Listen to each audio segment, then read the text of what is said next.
Halo, selamat siang. Assalamualaikum warahmatullahi wabarakatuh. Pada kesempatan ini saya ingin berbagi tentang sedikit apa yang saya ketahui tentang ilmu hukum, pemenuhan perempuan, hak perempuan dan anak pasca perceraian, khususnya yang beragama Muslim.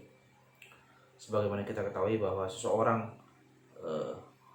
pria, pada umumnya pria yang mentalak istrinya di pengadilan agama tentunya, itu rata-rata adalah pria yang mengajukan permohonan cerai karena ada satu sebab dengan permasalahan dalam rumah tangga dengan istrinya, sehingga istrinya berhak untuk mengajukan iddah, untuk meminta hak-haknya, bisa mengajukan hak iddah, hak mut'ah, adonah dan lain sebagainya. Hak iddah adalah hak selama dia 3 bulan dari berkekuatan hukum tetap setelah diikrar, dia menjalani 3 bulan dia harus dinafkahi oleh suaminya.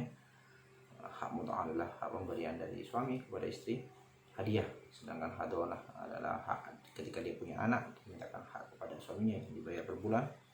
Sedangkan madliyah adalah hak terhutang tentunya, ketika dia tidak dinafkahi oleh suami semenjak dalam pernikahan, itu hak terhutang bisa dimintakan. Akan tetapi jika seorang wanita menggugat cerai suaminya, sebagaimana dalam peraturan Mahkamah Agung yang terbaru, tentunya ada peraturan Mahkamah Agung terbaru yaitu tentang pemenuhan hak perempuan dan anak pasca perceraian, yang ditandatangani Jakarta pada tanggal 18 Juni 2021 dengan nomor surat 1960 DJA HK 00 2021, yang isinya adalah jika seorang wanita menggugat cerai suami, maka wanita juga berhak untuk mengajukan hak iddah, hak mut'ah, hak madliyah, dan hadon.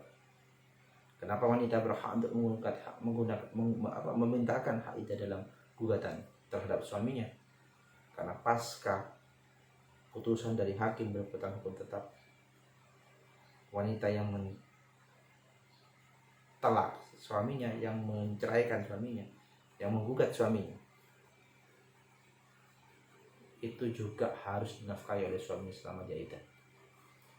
Sejak kapan dia akan dikatakan menjalani iddah? Sejak berkekuatan hukum tetap, sejak 14 hari setelah putusan, tidak ada upaya banding dari suaminya, maka itu sudah dikatakan hukum tetap. Dan sejak keluarnya akta cerai, dia akan menjalani iddah tersebut. Itu pentingnya untuk dimasukkan hak iddah. Hak mut'ah pun juga dimintakan, karena hak mut'ah adalah hak di mana istri adalah bekas dari suami yang wajib untuk diberikan hadiah kenangan.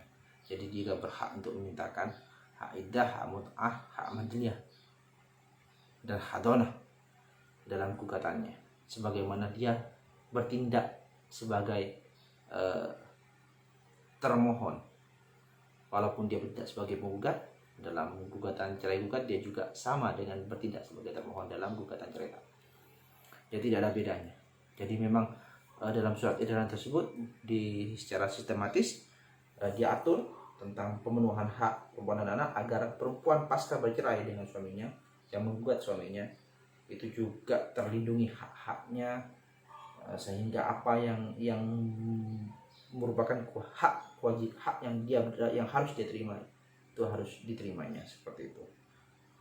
Ini penting sekali karena banyak orang-orang yang tidak paham ketika seorang istri menggugat suami dalam pengadilan agama, khususnya cerai gugat. Rata-rata istri tidak memintakan hak, rata-rata istri hanya memintakan cerai biasa saja, yaitu hanya menggugat tentang memutus perceraian antara suami dan istri, membebankan biaya perkara kepada penggugat.